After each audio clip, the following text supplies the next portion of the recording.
जगह चले जाएंगे, फिर लोग का डिजाइन हो गया, प्लानिंग हो गया, कैसे कंडक्ट करवाते इलेक्शन, सारा पहले ही लीक हो जाएगा, पब्लिक में आ जाएगा ना। अगर उनमें से किसी एक को लगेगा कि मेरे पास लॉट्स ऑफ नॉलेज है, मैं भी एक ईवीएम क्रिएट कर सकता हूँ, हमें रख लेंगे हायर करके और भी बंदे रखेंगे, मिला के बोलेंगे कि टीम ही खड़ा कर दो, हम लोग भी ईवीएम बनाना स्टार्ट करते हैं, ये तो वनरेबल हो जा सकता है, पॉसिबल है। बहुत स्वागत है आप सभी का। आप देख रहे हैं द राजनीति का विशेष सेगमेंट खबर और विश्लेषण। मैं हूं जब्बार खान। दोस्तों, आज के इस सेगमेंट में आपके सामने एक ऐसा तहलका मचाने वाला, सनसनीखेज भारतीय जनता पार्टी चुनाव आयोग की नींदें उड़ाने वाला स्टिंग ऑपरेशन के कुछ अंश लेकर के आया हूं, जिसे देख करके, जिसे सुन करके, जिस खबर को समझ करके आपके पैरों तले से जमीन खिसकने लग जाएगी। क्योंकि दोस्तों, ईवीएम ही दरअसल मौजूदा वक्त में देश में किस किस्म की नीति होगी, रणनीति होगी, कौन सी पार्टी सरकार में रहेगी, सब कुछ तय कर रही है और उसी ईवीएम पर सवाल उठ रहे हैं। मगर आज एक ऐसा स्टिंग ऑपरेशन आपके सामने मैं रखने जा रहा हूं, जिसे देश के एक जाने माने मीडिया हाउस ने किया है। हमने एक पहले भी स्टिंग ऑपरेशन आपको दिखाया था, एक बड़े मीडिया हाउस के जरिए जो किया गया था। मगर आज का इस स्टिंग ऑपरेशन मैं आपको दिखाऊं, उसके अंश सुनाऊं, उससे पहले चुनाव आयोग की पोल खोलने वाले 3 महत्वपूर्ण सवाल आप सुनिए। उससे पहले चुनाव आयोग और भारत में ईवीएम का उत्पादन करने वाली और रखरखाव करने वाली कंपनी की पोल खोलने वाली ये 3 गंभीर आरोप और हमारे 3 सवाल आप सुनिए। ये 3 सुलगते हुए सवाल क्या हैं? सवाल नंबर 1, इन सवालों को मैं आपको रखूं आपके सामने, उससे पहले मैं बताऊं कि लगातार चुनाव आयोग ये कहता आया है कि साहब ईवीएम में किसी तरह की कोई गड़बड़ी नहीं, 100% सुरक्षित। ईवीएम को सुरक्षित करने वाले लोग 100% जो भारतीय कंपनी है ईसीआई, उसके स्थायी स्टाफर हैं और ईवीएम से जुड़े हुए जो लोग हैं, जो इंजीनियर्स हैं, जिन स्टाफ के जरिए ईवीएम को चेक किया जाता है चुनाव से पहले, वो पूर्ण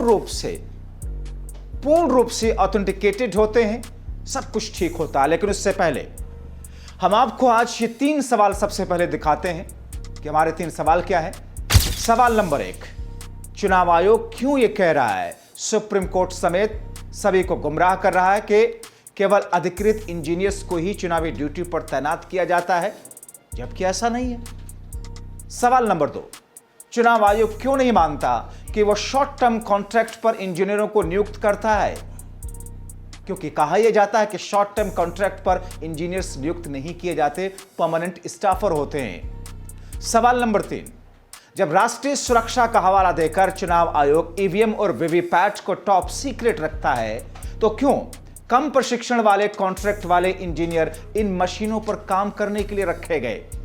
इन 3 सवालों के बुनियाद और उसकी जड़ में जाने की कोशिश करेंगे दोस्तों, और आप यकीनी तौर पर उस स्टिंग ऑपरेशन के उस हिस्से को सुनना चाहेंगे जिसमें ईवीएम बनाने वाली कंपनी भारत की और वहां के इंजीनियर्स जो दावा करते हैं कि किस तरीके से गड़बड़ी की गई, किस तरीके से धांधली की गई। दोस्तों, दिल थाम करके बैठिए। लेकिन अब सवाल यह है कि इन सुलगते सवालों का सही और ईमानदार जवाब क्या चुनाव आयोग के पास है? आखिर चुनाव आयोग इन सवालों का सही जवाब क्यों नहीं दे रहा? आखिर चुनाव आयोग ने ऐसा क्यों किया? आखिर ईवीएम का उत्पादन और रखरखाव में उन बाहरी कॉन्ट्रैक्ट वाले स्टाफ को क्यों हायर किया गया, जिनको चुनाव के बाद फौरन हटा दिया जाता है और उसके 1 हफ्ते के भीतर नई भर्तियां की जाती हैं ऐसे ही कॉन्ट्रैक्ट पर? मगर दोस्तों, इन आरोपों और सवालों पर चुनाव आयोग क्या कहता है, उसे जान करके आप हैरान रह जाएंगे। क्योंकि चुनाव आयोग तो सारी जिम्मेदारी ईसीआईएल यानी कि इलेक्ट्रॉनिक्स कॉर्पोरेशन इंडिया लिमिटेड यानी कि भारत में ईवीएम बनाने वाले कंपनी पर सारी की सारी जिम्मेदारी डाल दी। क्या कहा चुनाव आयोग ने, आइए आपको बताते हैं। चुनाव आयोग ने कहा, इन इंजीनियरों या मशीनों के रखरखाव या उत्पादन में लगे दूसरे स्टाफ में भर्ती करना, उन्हें काम पर बनाए रखना या निकाल देना ईसीआईएल या बीईएल के विशेषाधिकार हैं। ईवीएम 100% सुरक्षित रहे, यह पक्का करने के लिए दोनों कंपनियों ने सभी जरूरी उपाय किए हैं। दोस्तों, ये तो हो गया चुनाव आयोग का जवाब। आप कितने संतुष्ट हैं आप देखिए। हाल में हद से ज्यादा ईवीएम और खुद पर लगने वाले आरोपों पर चुनाव आयोग कहते नहीं थकते कि ईवीएम, उसका उत्पादन, उसका रखरखाव, मतदान प्रक्रिया सब 100% सुरक्षित और सही है। दोस्तों, अब आपको ले चलते हैं उस तहलका मचाने वाले स्टिंग ऑपरेशन की तरफ जिसे इस वक्त हर तरफ जिस पर चर्चा हो रही है, जिसे एक नामी मीडिया हाउस द क्विंट ने किया है। दोस्तों, स्टिंग ऑपरेशन के अंश दिखाऊं उससे पहले इस पर मचे तूफान की एक झलक आपको दिखाते हैं। दोस्तों, सोशल मीडिया एक्स पर ब्लू टिक वाले एक यूजर दीप अग्रवाल ने द क्विंट के उस स्टिंग ऑपरेशन का 6 मिनट 20 सेकंड का वीडियो शेयर करते हुए लिखा। क्या लिखा उन्होंने लिखा, द क्विंट का ईवीएम और वीवीपैट पर एक और खुलासा।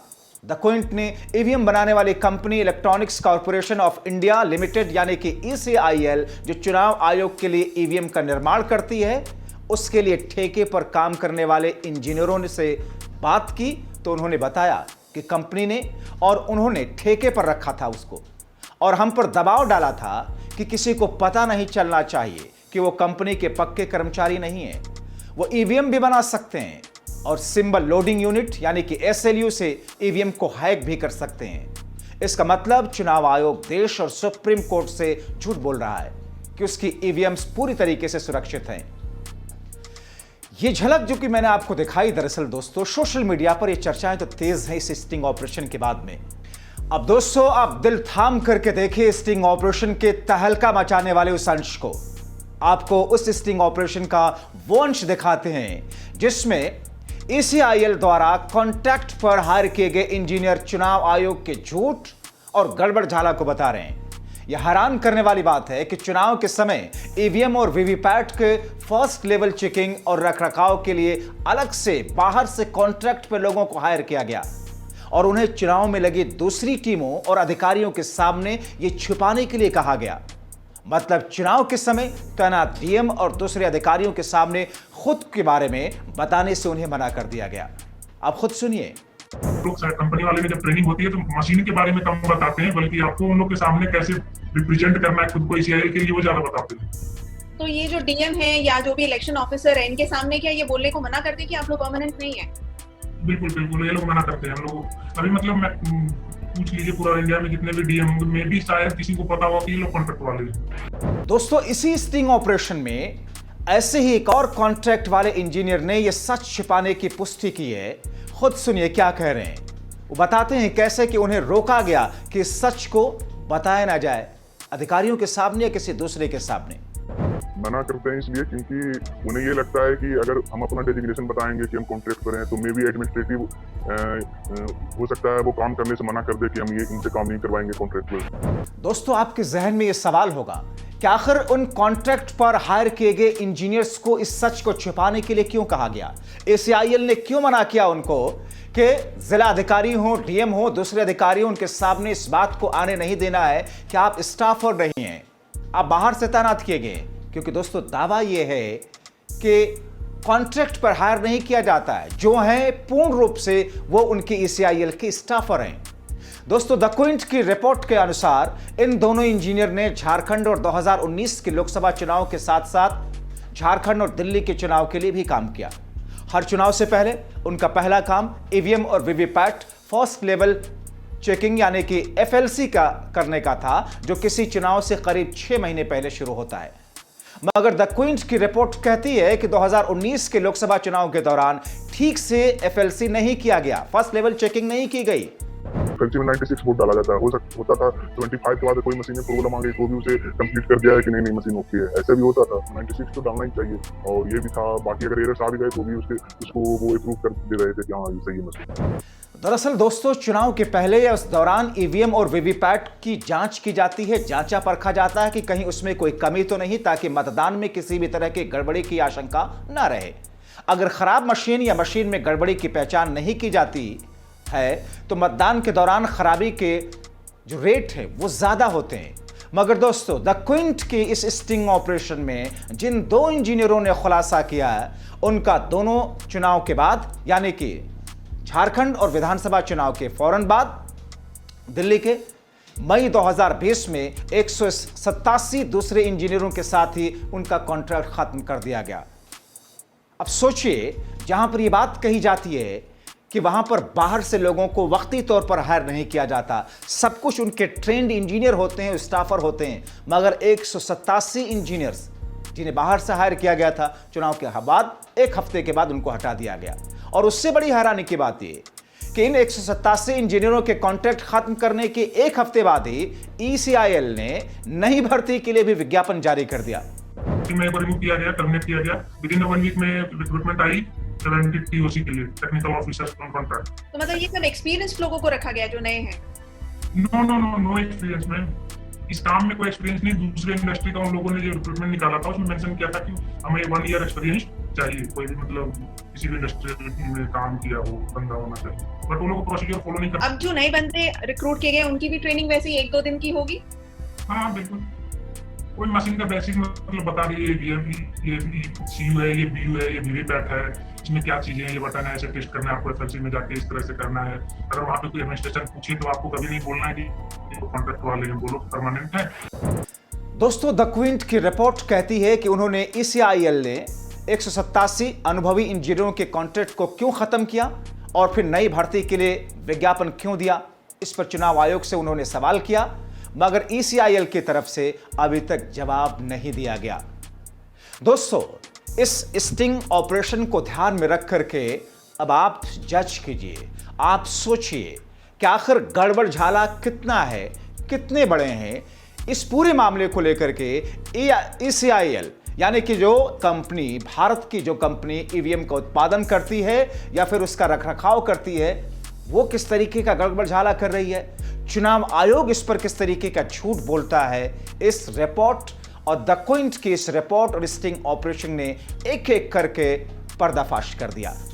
आपको दोस्तों हमारा ये वीडियो कैसा लगा, आप अपनी राय कमेंट बॉक्स में लिख सकते हैं, अपने कमेंट्स भी लिख सकते हैं। आपसे जाते ही जाते एक बहुत छोटी सी अपील कि आप लाखों दर्शकों का शुक्रिया के साथ में ये अपील कि आप लोग हमें लाइक करें, सब्सक्राइब करें, शेयर करें और हमें ज्वाइन करें, आप मेंबर बने, ताकि निष्पक्ष बेबाक खबरें आप तक हम पहुंचा सकें। बहुत शुक्रिया।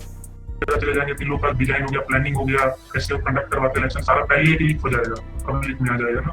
अगर उनमें से किसी एक को लगेगा कि मेरे पास लॉट्स ऑफ नॉलेज है, मैं भी एक EVM क्रिएट कर सकता हूँ, हमें रख लेंगे हायर करके, और भी बंदे रखेंगे, मिला के बोलेंगे कि टीम ही खड़ा कर दो, हम लोग भी EVM बनाना स्टार्ट करते हैं, तो वनरेबल हो जा सकता है, पॉसिबल है।